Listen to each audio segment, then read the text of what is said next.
Il y a quelques semaines, j'ai sorti une vidéo qui passait en revue les cartes d'affinité sorties avec les différents paquets héros.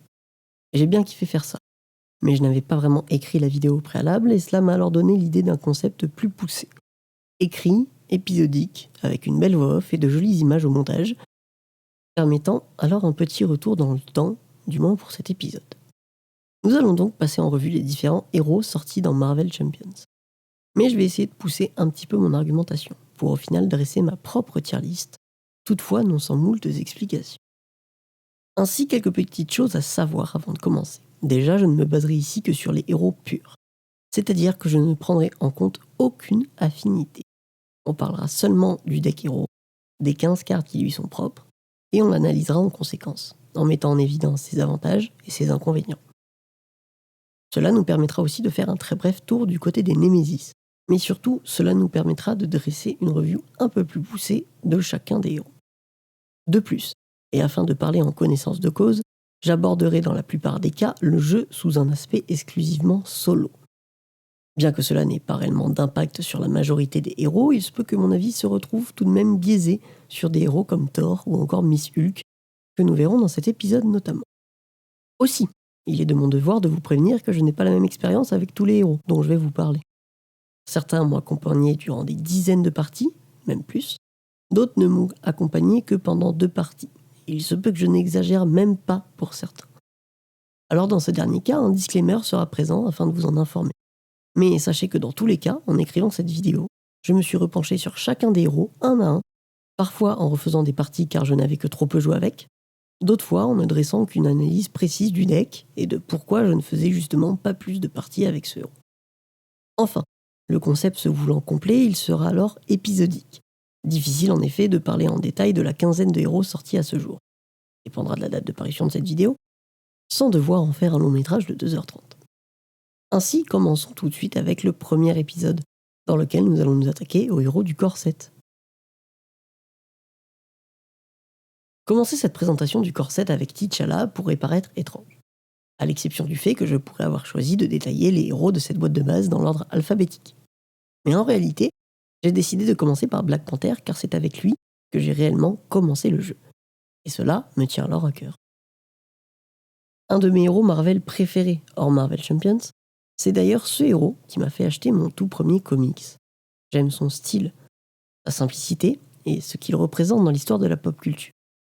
J'aime l'acteur qui l'a si fidèlement incarné, et paix à son âme, qu'il repose en paix. J'aime ses premières apparitions dans un film Civil War parfois controversé, mais, car il faut bien revenir à Marvel Champions, j'aime aussi énormément son deck héros. En effet, Black Panther n'est pas le héros préféré de la communauté, et peut-être même l'un des plus oubliés, et pourtant il reste un héros assez intéressant, de par son équilibre. Je m'explique. Si l'on décortique un peu son deck, on ne retrouve au final pas vraiment de gros avantages, ni pour autant de gros inconvénients. Ainsi, on se retrouve avec un héros très équilibré, notamment grâce à ses stats, 2-2-2, offrant ainsi une grande liberté de build autour de son deck. Et c'est là l'une de ses grandes forces. En effet, son deck héros n'a pas vraiment de cartes orientées dans un sens. 4 améliorations, comportant des dégâts, du contre et un léger soin, mais surtout beaucoup de ressources supplémentaires, notamment 3 cartes à 2 ressources libres. Ce qui, encore aujourd'hui, est plutôt un bon avantage, tant les cartes ressources restent peu nombreuses. Attention cependant, les cartes ressources peuvent aussi noyer un deck, à inclure avec modération. Bien que celle-ci en question soit auto-incluse, on peut alors imaginer ne pas inclure les cartes ressources basiques dans un deck Black Panther. Elles seraient ainsi remplacées par les 3 cartes Vibranium, et cela permettrait d'ajouter 3 cartes d'affinité supplémentaires. D'autant plus, et nous allons revenir dessus, que Black Panther va s'avérer énormément dépendre de l'affinité choisie. En fin de compte, il apparaît tout de même que je ne suis pas très objectif sur toute la ligne, tant je porte une affection particulière au personnage. Néanmoins, il faut bien avouer qu'avec le recul que l'on a sur le jeu aujourd'hui, Black Panther est loin d'être le plus incroyable des héros.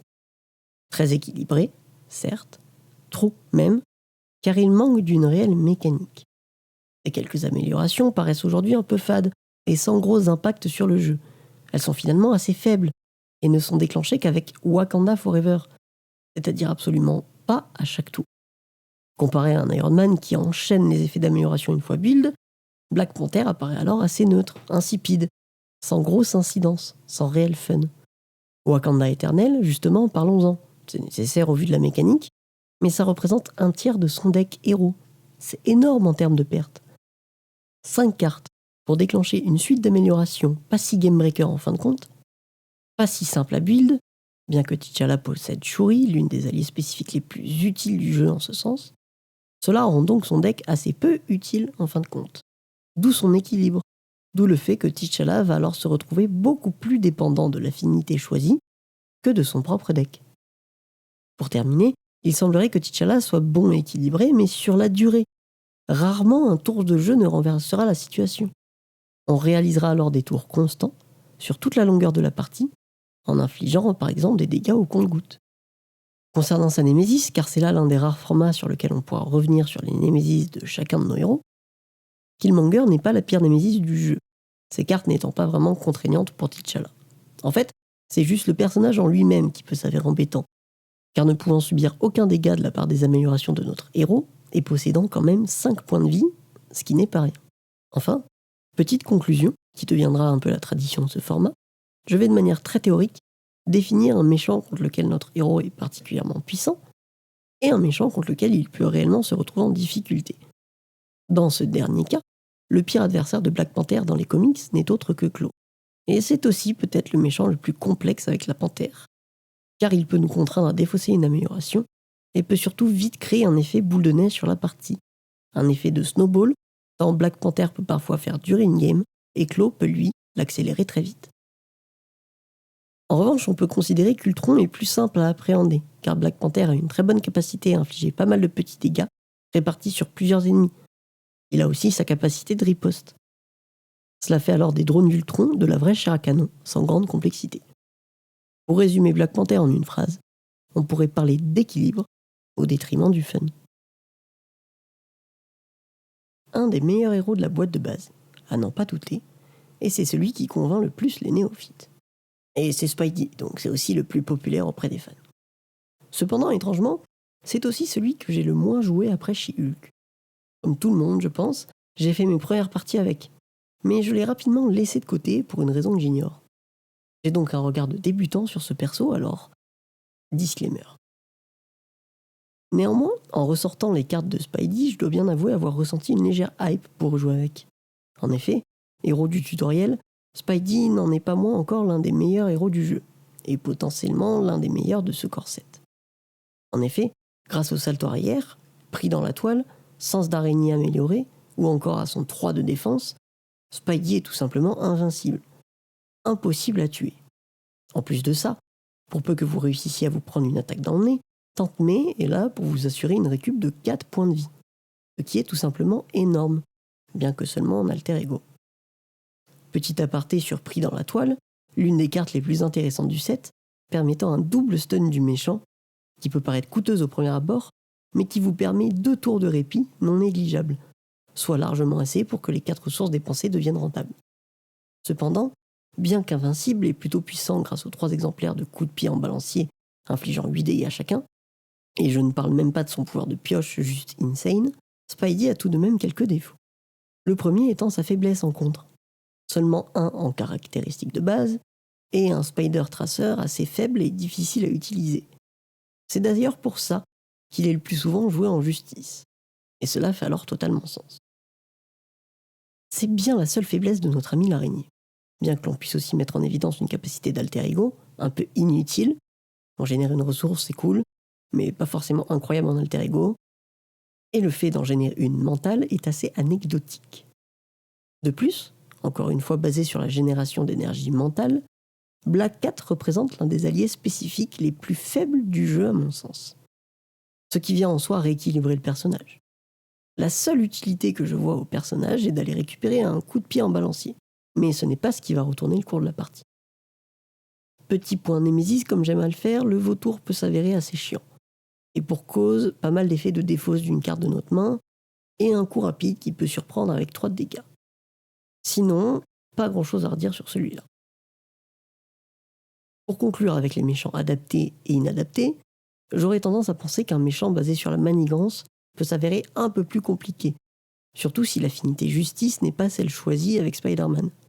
Ainsi, Crâne Rouge, par exemple, pourrait rapidement nous dépasser avec ses manigances d'annexe. Enfin, Spidey roule totalement sur Rhino. C'est déjà assez simple de rouler sur ce méchant, originellement issu de l'univers de l'araignée, mais c'est aussi l'objectif fixé par le tutoriel. Sa grande capacité de régène, d'esquive et de stun, avec pris dans la toile, font que les attaques les plus violentes du Rhino ne deviennent alors que de simples formalités. Pour résumer Spider-Man en une phrase, un grand pouvoir implique une grande responsabilité, celle de nous apprendre les bases de Marvel Champions. Tony Stark est certainement l'un des personnages sur lequel il y a le plus débat de toute la boîte de base. Celui qui divise le plus. Et pour l'un des personnages les plus populaires de la franchise, c'est assez embêtant. En effet, Iron Man est complexe, incertain, frustrant, mais il n'en reste pas moins un très bon héros. Personnellement, à l'échelle de l'univers Marvel tout entier, il tient une place toute particulière dans mon cœur. Et c'est pour cette raison que je lui ai, à de nombreuses reprises, laissé sa chance. Et je ne le regrette pour rien au monde. Vous l'aurez peut-être compris, ou pas, mais Iron Man est tout simplement mon personnage préféré de la boîte de base. Déjà, parce que c'est l'un de mes personnages Marvel favoris, comme je viens de vous le préciser, mais aussi car sa mécanique me parle tout particulièrement. Elle me plaît. Elle impose un certain défi de deck building autour, une touche de frustration, mais dès que l'on rassemble l'armure au complet, on jubile. Et pour peu que l'on ait réussi à maîtriser un minimum le cours de la partie auparavant, on peut considérer que c'est quasiment gagné. Et quand je parle de l'armure, je parle aussi évidemment de Pepper, qui se place au sein du cœur de ce cher Tony, et qui vous promet le statut aérien à chaque tour, pour peu que vous ayez dépensé la ressource adéquate en amont. On n'oublie pas non plus le coup de poing supersonique, qui avec ses 8 dégâts potentiels, pour seulement 2 ressources, est une véritable arme de destruction massive. Ainsi, de par tous ses composants, l'armure est une véritable machine de guerre. Points de vie, dégâts, contre, d'étape, et le must-have, une main de 7 cartes une fois complète. Il y a alors tout ce dont on a besoin pour l'emporter. Sauf que le gros point noir est là. Autant Iron Man est extrêmement puissant avec son armure, autant il se fait littéralement ouvrir en deux sans celle-ci. Ainsi, les débuts de partie peuvent s'avérer extrêmement frustrants. Ils peuvent même carrément vous enterrer en 2 tours, ne vous laissant alors aucune chance de remonter, armure ou non. Car la grosse faiblesse du personnage, c'est bien sa capacité de héros. En effet, sa taille de main augmente pour chaque amélioration tech, mais sans ces améliorations, sa taille de main n'est alors que de 1. Une seule carte en main, à savoir aucune réelle bonne raison de passer en héros tant que l'on n'a pas regroupé quelques premières pièces d'armure. Alors on reste en alter ego au premier tour, voire au second, et c'est déjà souvent un tour de trop. Contre la plupart des méchants, 2 premiers tours en alter ego signifient d'ores et déjà avoir perdu le premier stade de la manigance. Si tant est qu'il n'y ait pas qu'un seul stade, on se retrouve rapidement dépassé par un stade 2 souvent plus compliqué à gérer, et une armure toujours pas forcément complète. Alors Iron Man montre sa grande faiblesse, tout du moins en solo, encore une fois. Car en multi, c'est différent. L'early game va reposer sur vos coéquipiers, tandis que le late game sera en grande partie maîtrisé par vos soins. Petit aparté pour War Machine, dont je n'ai pas parlé, tout simplement car je ne le joue absolument jamais. Un coup à 4, pour une compétence qu'on effectue que 2 fois au grand max, et avec, sinon, des stats très fades pour le coup. On l'oubliera rapidement. En termes de Nemesis, bien que le sbire en lui-même et sa manigance annexe ne soient pas des plus atroces, les 2 événements fournis avec peuvent rapidement pourrir vos games, vous obligeant à défausser des cartes de votre deck et donc potentiellement voir disparaître de précieuses améliorations, ou encore vous infligeant des dégâts pour chaque amélioration en jeu, à moins d'en défausser une. Difficile alors de trouver un ennemi contre lequel Iron Man est imbattable, tant sa mécanique le rend alors très aléatoire. Néanmoins, on pourrait peut-être citer les démolisseurs. Ils ne sont pas si forts et leur manigance principale ne peut avancer dans tous les cas que d'une menace par une. Ainsi, en revanche, vous prendrez un malin plaisir à voir les stats de manigance principale défiler face à Ultron, car il faudra compter alors uniquement sur la chance pour ne pas passer le premier stade de la manigance principale dès le premier tour. D'autant plus qu'en convertissant des cartes de vos decks en drone, la probabilité de voir une précieuse amélioration devenir un sbire reste élevée, et peut alors vous bousiller la totalité de votre mise en place. Ultron n'est autre que la création de Tony, et c'est assez logique qu'il représente alors sa pire némésis. Enfin, comme à notre habitude désormais, si je devais résumer notre cher Tony Stark en une phrase, je dirais qu'il repose totalement sur l'aléatoire d'un jeu de cartes, et peut alors vous apporter autant de fun que de frustration. Voilà le moment que je redoute le plus. Miss Hulk, que je risque d'ailleurs de souvent nommer She-Hulk, car bien plus habitué à son nom en VO. Plutôt sexy au premier abord, et dans tous les sens du terme, il se trouve que je ne suis pas vraiment fan de Miss Hulk, tout du moins en solo. Et cela pour la simple et bonne raison que l'on retrouve là un des premiers persos à souffrir d'un phénomène qui tue le jeu en solo. Un phénomène de solo slayer, entre deux gros guillemets. La taille de main de 4. Et je crains malheureusement que le principal de mon argumentaire ici ne se fonde sur ce défaut, qui rend le perso tout simplement injouable, et qui m'oblige donc à émettre un disclaimer tant je l'ai peu joué. Car je prenais des roustes face à Rhino, et rien n'y faisait. Et ça s'explique, et c'est ce que je m'apprête à faire d'ailleurs. L'une des principales forces de She-Hulk, excepté le fait qu'elle fasse de gros dégâts, bien entendu, réside peut-être en fin de compte dans son alter ego. L'un des rares alter ego du jeu, encore aujourd'hui, capable de grandes choses.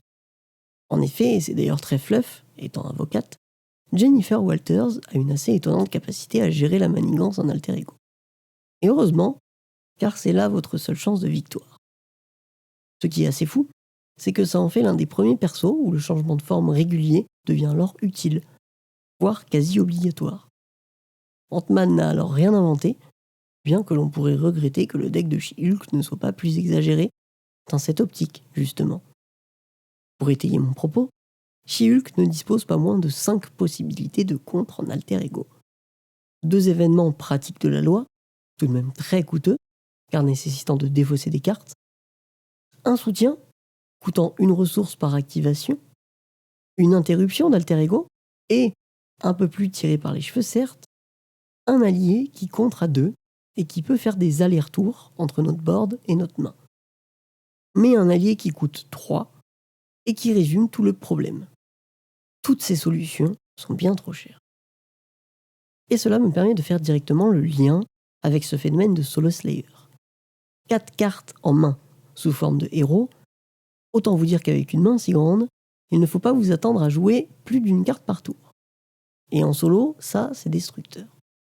Autant vous dire que sa carte frappe gamma, qui coûte 4, est tout simplement injouable.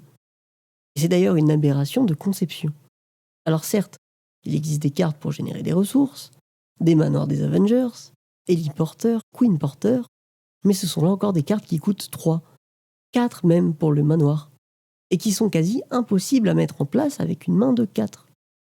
Les cartes basiques, générant des ressources pour 3 tours, telles que Vigilance accrue, peuvent alors représenter une solution, mais là encore, ce ne sont pas vraiment de super cartes, et elles vont plus vous pourrir votre deck qu'autre chose.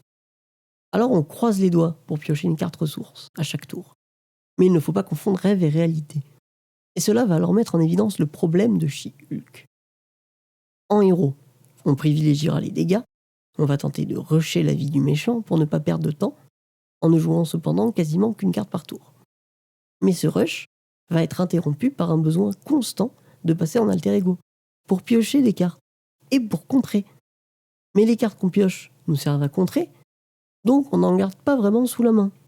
Et malgré cette forte capacité de contre, ce n'est pas vraiment suffisant tant le besoin de passer en alter ego se fait sentir pour piocher, contrer et profiter de la capacité de héros du personnage.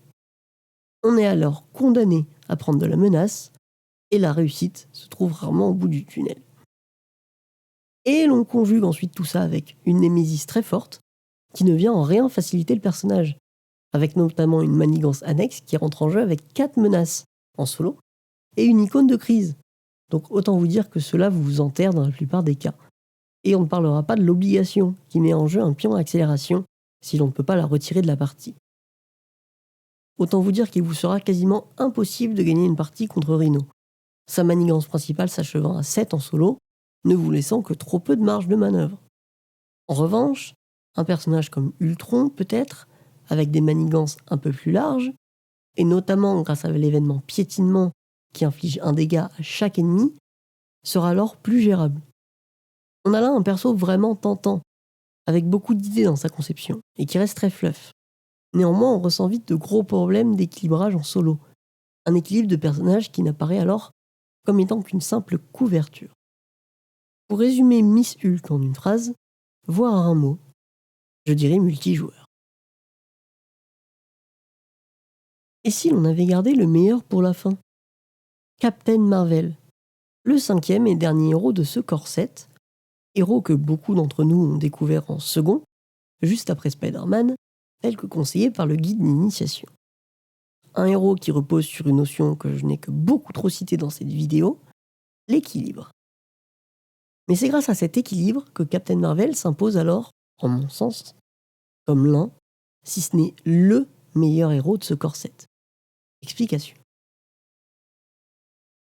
Vous l'aurez remarqué, j'ai commencé chaque review de héros, jusqu'à maintenant, par leurs points forts. Pour finir, on va bouleverser un petit peu l'ordre établi, et l'on va commencer avec ses points faibles. Car cela va aller très vite. Peut-être que ce que l'on peut le plus reprocher à Captain Marvel, c'est d'être un peu fade, en fin de compte.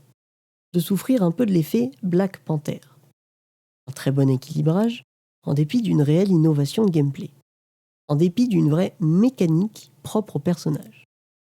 À la différence de notre cher roi du Wakanda, Captain Marvel n'a vraiment aucune mécanique précise. Mais elle est bien plus forte dans son équilibrage que notre cher Panthère. En fait, pour moi, Captain Marvel est une leçon d'équilibrage. Elle fait tout, et très bien. On retrouve une notion de setup, avec le vol cosmique et son casque, pour augmenter sa défense. Qui pourrait être à première vue sa plus grosse faiblesse, cependant une fois setup, Captain Marvel se défend à 3. En plus de ça, elle se soigne avec sa capa de héros. Et tant que vous pourrez vous soigner, vous aurez de la pioche. Une pioche renforcée par la station Alpha Flight, et parfois par son rayon photonique. Rayon qui inflige des dégâts, et des dégâts, elle n'en manque pas. En témoigne l'énergie canalisée, qui peut paraître compliquée à charger, mais non, car Captain Marvel possède aussi beaucoup de ressources, grâce à 2 exemplaires d'absorption d'énergie, qui valent 3 ressources chacun, ou 6 dégâts couplés à énergie canalisée. Et vous pourriez me dire, oui, mais la gestion de menaces. Eh bien, j'en ris encore, car empêcher les conflits permet cela. Et quand bien même vous auriez réussi votre setup, vous pourrez aussi très bien gérer les manigances annexes grâce au trait aérien. De plus, Spider-Woman, son allié, ou l'un des meilleurs alliés du corset d'ailleurs, contre à 2, désoriente le méchant, mais peut aussi vous permettre d'attaquer. Son seul petit bémol alors est qu'elle n'a que 2 points de vie. Certes, mais vous ne vouliez pas non plus qu'on vous mâche tout le travail. Captain Marvel est très forte, très bien équilibrée, si bien qu'elle vous permet alors de deck builder avec l'aspect que vous voulez, car aucun des 4 ne semble lui être défavorable. En termes de Nemesis cette fois, Yon Rogue ne paraît que très anecdotique. Il peut s'avérer embêtant car Captain Marvel ne possède pas non plus la meilleure gestion de menace du jeu, mais le seul vrai frein à votre hégémonie sera alors la trahison de Yon Rogue qui vous force à défausser des ressources. Si l'on devait trouver des méchants qui peuvent la faire trembler, on pourrait penser à des méchants avec beaucoup de sbires, comme formule mutagène. Car Captain Marvel, bien que frappant fort, ne répartit pas vraiment les dégâts et peut mettre un moment à setup sa défense. Votre réussite semblera alors dépendre de l'affinité autour de laquelle vous aurez build. En revanche, elle s'en sortira plutôt bien contre Claw, car elle inflige de gros dégâts d'un coup, et peut alors one-shot ces quelques sbires très tanky, tout en gérant les manigances. De plus, Claw n'est pas celui qui attaque le plus fort en début de partie, ce qui laisse le temps de setup votre fameuse défense. Enfin, pour en terminer avec Captain Marvel, il semblerait qu'en l'absence de Captain America, ce soit bel et bien elle, la vraie capitaine de ce corset. Et c'est plutôt cool, car la transition est toute faite avec le prochain épisode. Merci à tous d'avoir regardé cette vidéo jusqu'au bout. J'espère tout d'abord qu'elle vous aura plu et que ce concept de review un petit peu argumentaire autour des héros vous plaît. Si c'est le cas, n'hésitez pas à me le faire savoir dans les commentaires et en likant la vidéo. Je penche déjà sur l'écriture de l'épisode 2 et ça ne fera alors que plus me motiver de savoir que le concept fonctionne. D'autant plus que c'est le premier véritable concept qui me demande un vrai travail d'écriture et d'analyse, et qui prend donc plus de temps. N'hésitez pas aussi dans les commentaires à faire votre retour sur tout ce que j'ai pu dire dans cette vidéo, que vous soyez d'accord ou non. L'espace commentaire est un espace d'échange, et j'aime savoir qu'il peut représenter une ouverture sur la vidéo et mener à d'intéressants débats.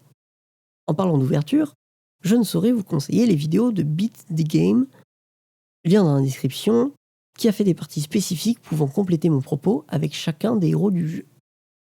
Enfin évidemment, n'hésitez pas à vous abonner pour être notifié des futures sorties, notamment de l'épisode 2, qui abordera les héros de la première vague, allant donc de Captain America jusqu'à Hulk. Encore merci à tous d'avoir regardé jusqu'ici, et je vous dis à la prochaine. Ciao tout le monde.